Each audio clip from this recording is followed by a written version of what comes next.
4, 3, 2, 1. All right, hello and welcome. Hello and welcome, and thank you so much, everybody, for being here. We are live. Hello and thank you and welcome to another episode of Deportation Defense Live. I am your host, Otis Landerholm. I'm the founding attorney here at Landerholm Immigration, A.P.C. I'm so happy to be with you here today. It is the 6th of December of 2022, and I'm happy. You know, we're gonna be talking today about a theme that maybe I don't know, maybe some people, maybe not many lawyers talk about this theme just openly and honestly on the internet. Maybe some do. I don't know. Maybe I'm making that up.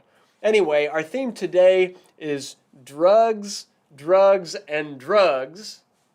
And really we're talking about how controlled substances, how drugs, drug use, things like that affect an immigration case. And so stay tuned and thank you for being here. Thanks to everybody who's watching us right now on TikTok. Thanks everybody on Facebook, YouTube, Instagram. Welcome. Thank you all so much. Oh, and we're also live on LinkedIn. So welcome. Thank you all so much for being here. Okay? Really appreciate it. So welcome. As always, here, the Deportation Defense Live is here to train, teach, inspire, and empower immigrants who are facing deportation to make the most out of immigration laws, to make the most out of their lives, and to win their cases. All right? And the question is, are you facing removal in immigration court, or do you know someone who's facing removal in immigration court? Because if so, you know that it is not easy. It is an uphill battle. The laws are against us. And here at Deportation Defense Live, we're here to maximize your chances of winning that case. Okay? So today our theme is drugs, and drugs. How do controlled substances affect your immigration case? And thank you to everyone who asked your questions. All right? And we've got 30 minutes to discuss this topic in English, and then we'll do it in Spanish as we always do. Okay? And as always, if you have questions as I'm talking, send them over. They do not have to be about this topic. All right? And so ask me a question about whatever you've got, and time permitting, I'll answer any questions that we get. Okay? So, awesome. All right, so the basics, all right? The basics. Obviously, some people have never used drugs, never possessed drugs, never had anything to do with drugs. That's good. I highly recommend that. That's a good way to live. It's a healthier lifestyle. So keep that up. If that's you, that's great. There are still immigration issues often, but if you can avoid the controlled substance / drug issues completely, that's the best thing to do, okay? And remember, I'm just going to say it now before I say it. You know, we've got to always say it. Many states have legalized marijuana, but marijuana is still a quote-unquote drug, is still a quote-unquote controlled substance federally. So it doesn't matter that the state has legalized it for immigration purposes. Immigration is federal, and so the best advice is to not use, possess, touch, cultivate, transport, sell, anything, have anything to do with any controlled substance, including marijuana. Okay? So some people have never used drugs at all. That's the best case scenario. Some people, maybe they used drugs at some point in the past, but they were never caught, never faced any kind of law enforcement, never arrested, never convicted, have a clean record in terms of criminal history. All right, so that's a different segment of people. All right. Some people have been arrested, but maybe their charges were dropped. Get it? Maybe they had an arrest, but maybe their charges were dropped, or maybe they pled guilty to something else, or maybe they were false charges, but there are charges there. Okay? Some people have charges, arrests, and convictions against them, and then some people have charges, arrests, and convictions for felonies, for things like sale or transportation or cultivation or maybe even smuggling of controlled substances. Each of these issues, as we kind of go up the ladder, have escalating consequences, all right? And they have escalating immigration consequences.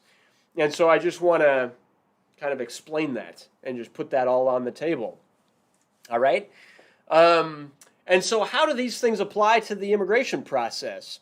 You know, using drugs once even if you weren't ever caught, it does make you, quote unquote, inadmissible under the Immigration Nationality Act as written, okay?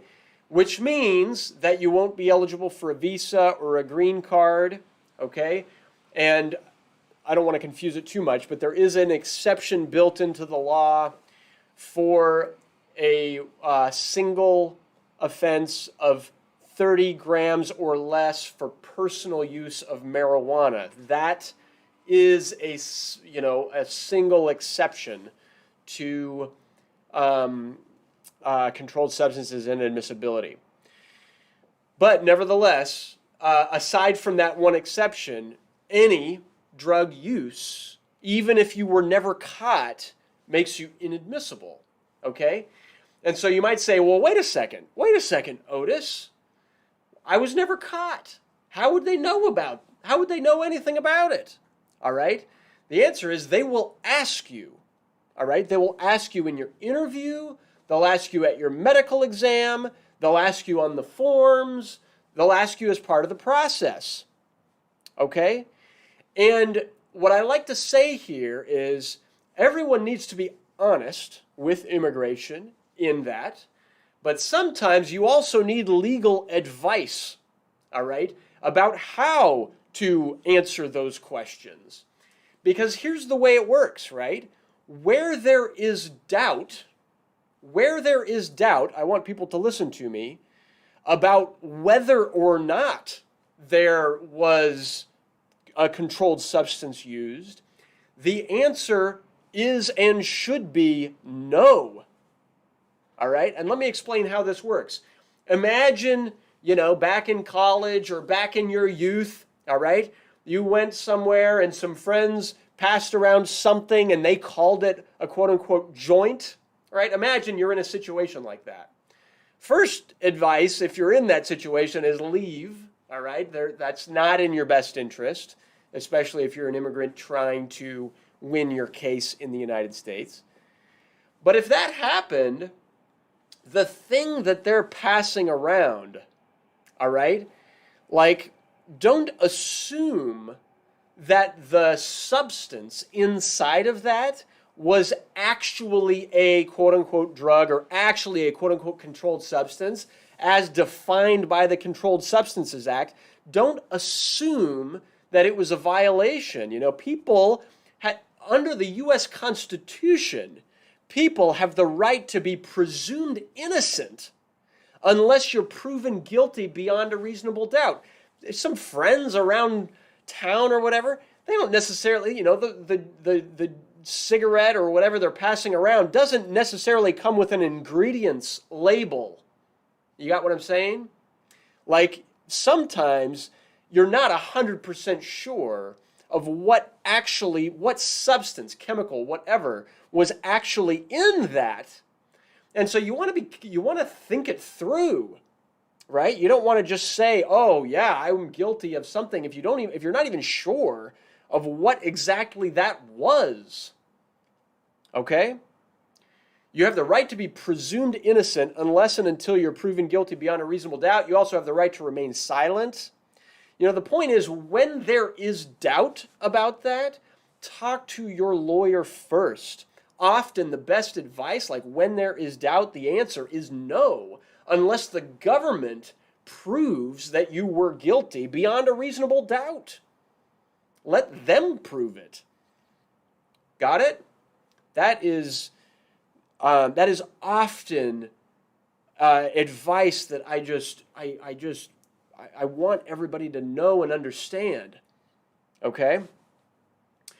But if it's not that situation, if there was an arrest, if there was evidence that the police found, right, against you, if there was a conviction against you, that causes serious problems, all right? It can cause deportability. It can cause mandatory detention. It can cause you to not be eligible for waivers if you're going through a family-based immigration process, all right?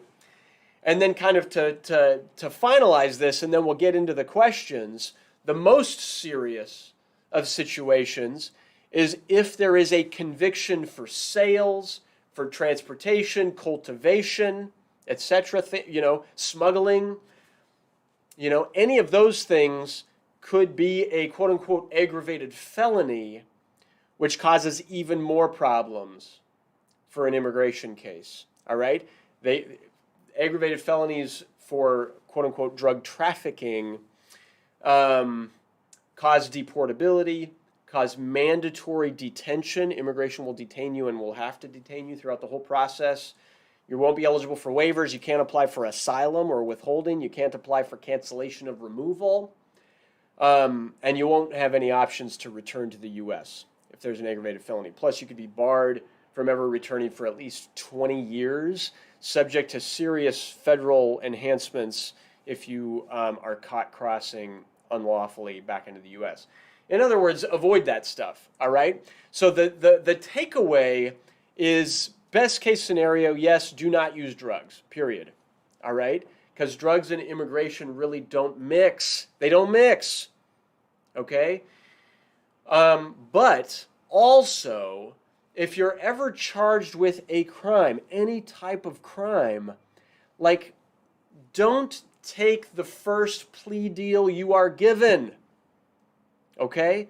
Get a good criminal lawyer to help you fight those charges, but also hire both a criminal lawyer and an immigration lawyer to work together to fight for you and to maximize your chances of being able to stay in the United States, all right? That's what I wanted to say. So I don't think I've received any questions so far today. And so if you have a question, feel free to ask it. And I hope this was helpful, I'm trying to think. Do I have a good story for you? Certain cases are possible. You might think that they're not. I'll tell you a case about the situation that I was describing earlier. 3 years ago, I think it was, I received a call from a client very, very nervous because his marriage-based green card was denied because in an interview he admitted to using marijuana. Okay? Married to a U.S. citizen, all right, going through a marriage-based process, but now it's like, oh man, what am I going to do? They denied my green card because of use of marijuana. He had never been arrested, never had a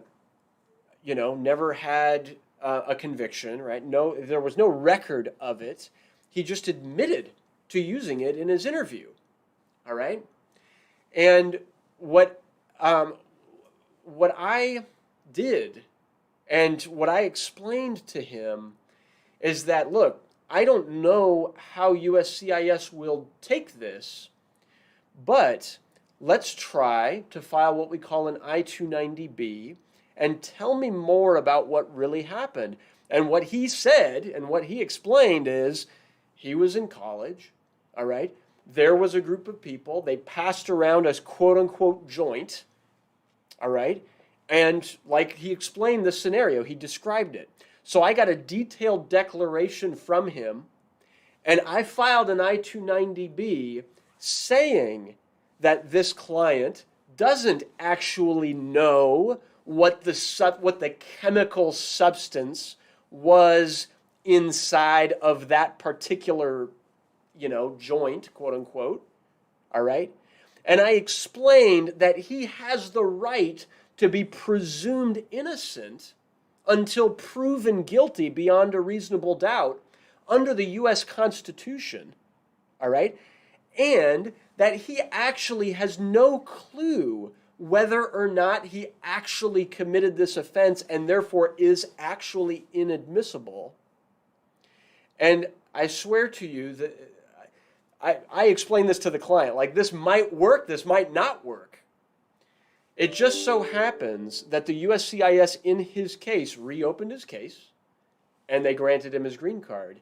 They agreed with our arguments, and this person is now a permanent resident of the United States. All right? I don't know any other lawyer in the United States who's made that argument. There probably are some. All right? I don't know of any other case in the United States that has been approved with that argument, but I've got my case. All right? And we won. And it's like, okay, that is, it's like creative. I'm not sure if it would ever work again. I'm not sure if there's like a policy about it. But man, you know, sometimes when you got to make an argument and when you got to fight the fight, you got to make the argument and fight the fight. Sometimes it's worth pushing the issue. It's worth fighting about. And if that client had been our client from the beginning of his case, pardon me, Instagram, sorry about that, I was receiving a call on my cell phone. And if that client had been my client from the beginning of the case, I would have advised him to not admit, all right, that he had used or possessed or, you know, violated laws related to controlled substances unless he really knew that he had done that. All right? Anyway, that's really all I wanted to share today. That's all I wanted to share. It's 10:30. I really appreciate everybody's being here. I'm grateful for everyone for being here.